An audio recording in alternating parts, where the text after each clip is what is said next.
Hello everyone, this is Suneve, and I'm coming to you with Cozen, a Bloody Painter X-Reader by A Poisonous Lie.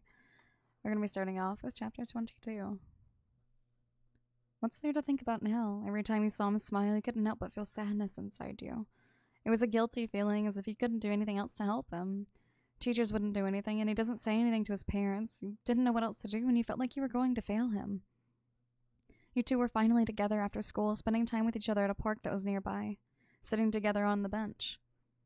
"What are you thinking about, Ryan?" Helen asks, his blue eyes staring at yours, deeply curiosity within them, something you never saw in him before. You wanted to say it was nothing, but you couldn't help and let it out, trying to give him a solution. "Helen, have you talked to your parents about this whole thing you're going through?" you ask. Helen kept quiet, his eyes looked the other way. "They wouldn't understand," he responds, a soft yet cold voice getting out of his mouth. He stops a bit before continuing to talk. "They are too focused on me doing the best on my studies. They have high expectations and ignore the actual problems I have. They're not helpful," he says quietly as he hugs his arms and looks at the ground, kicking small pebbles and twigs to distract himself a bit. You didn't say anything. You stayed quiet, and your inner voice was chewing you out for assuming that he didn't talk to his parents about it, and that they just ignored it. In the corner of your eye, you could see Helen was upset. The mood changed suddenly. You needed to be careful with your words, or try to at least comfort him in a way. You sighed, and without thinking twice, you slowly put your head on his shoulder, and it made him tense up, and you could feel him stare at you from the corner of his eye. You slowly opened your mouth to let those words out. "I'll be here for you. Just know that."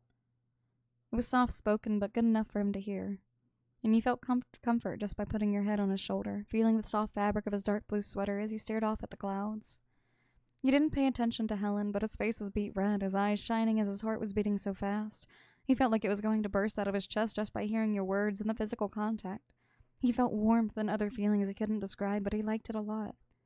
"Thank you," Helen responds softly. A small stutter present when he said it. It did sound like he tried not to stutter but failed badly. He relaxed a little and gladly let your head rest on his shoulder. He could be like this with you for hours as you two stared at the sunset, the sky giving hints of orange and a bit of pink, the clouds giving even a better view. Helen slowly gets closer to you so he could be comfortable as you watch the sunset, though the silence broke when Helen let out a few words. "You're all I need, honestly."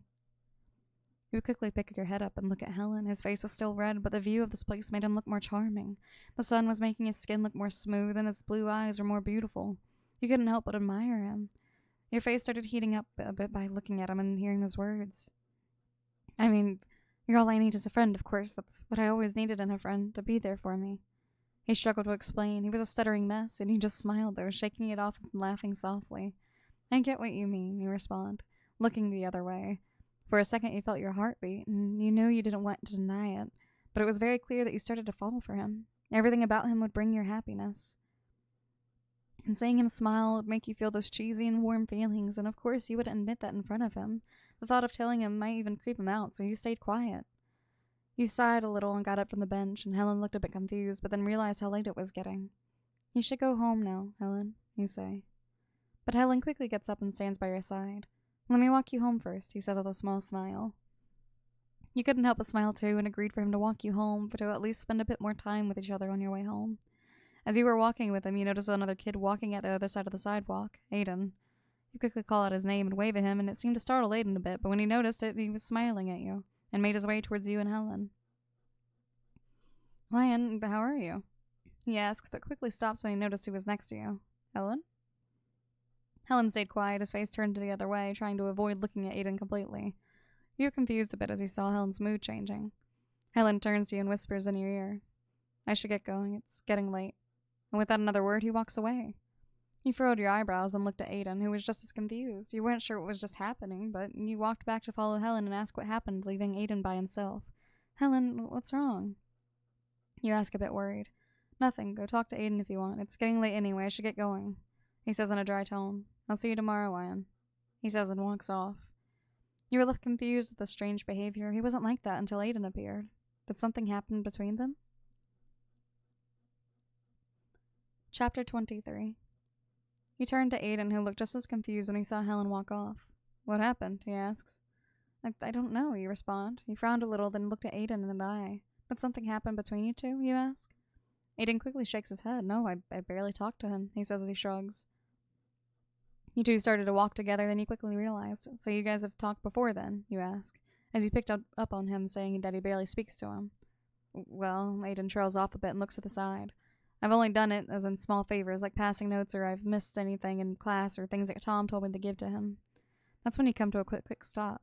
Aiden realized he had stopped walking for a few seconds and turned it to you with a puzzled face. He tilted his head, wondering why you came to a complete stop.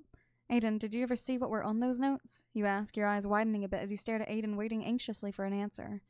No, but I can't really bring myself to look at those notes. It feels like I would be too nosy, he says as he scratches his head, but he was still confused. Why do you ask? Aiden, you say with a serious tone, have you ever thought that Tom might have said something about you to Helen? Maybe that's why he's looking at you that way, you ask again, walking closer to Aiden as you stared at him. Your eyes seemed to be intimidating him a bit, and he looked nervous, his eyes looking to the side. I don't know, I just give out the notes. Aiden, listen to me.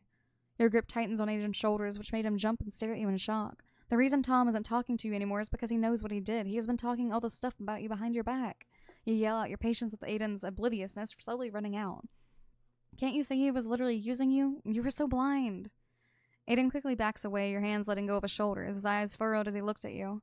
His whole face showing how offended he was at what you just said, but he looked hurt. There is no need to call me blind because I'm not, he says softly. Why are you being like this now? I get Tom stopped talking to us, and there must be another reason.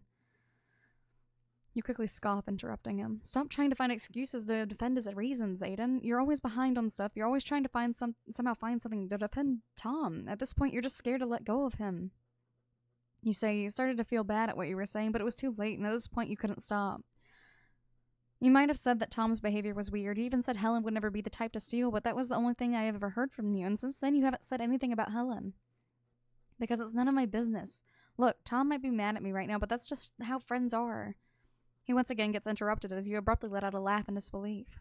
I'm not going to talk to you again. If I had enough, and it's impossible to change your mind, we're done here, Aiden. You walk away, not wanting to hear Aiden's words anymore. After all this time, after Aiden agreed with you that Tom's behavior was weird, but he still kept on following him. He was just a lost puppy. You decided to walk away from him and head home. You couldn't believe Aiden. You even started to think that Aiden was pretending to be the victim and is just helping Tom out.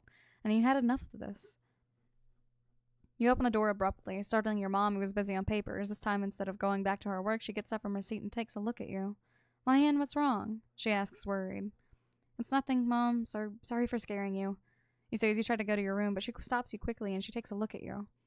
"Come here. I know you don't want to talk about it, but at least let me make your favorite plate so you can calm down a little. How about that?" she asks as she cups her cheek with her hand.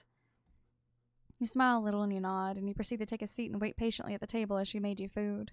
Your mind starting to focus on something else, or on someone. If anything, you were more worried about Helen now, your brows furrowing at the thought of Tom doing something else, what his plan might be, and when will Ben stop harassing Helen. "Here you go, dear."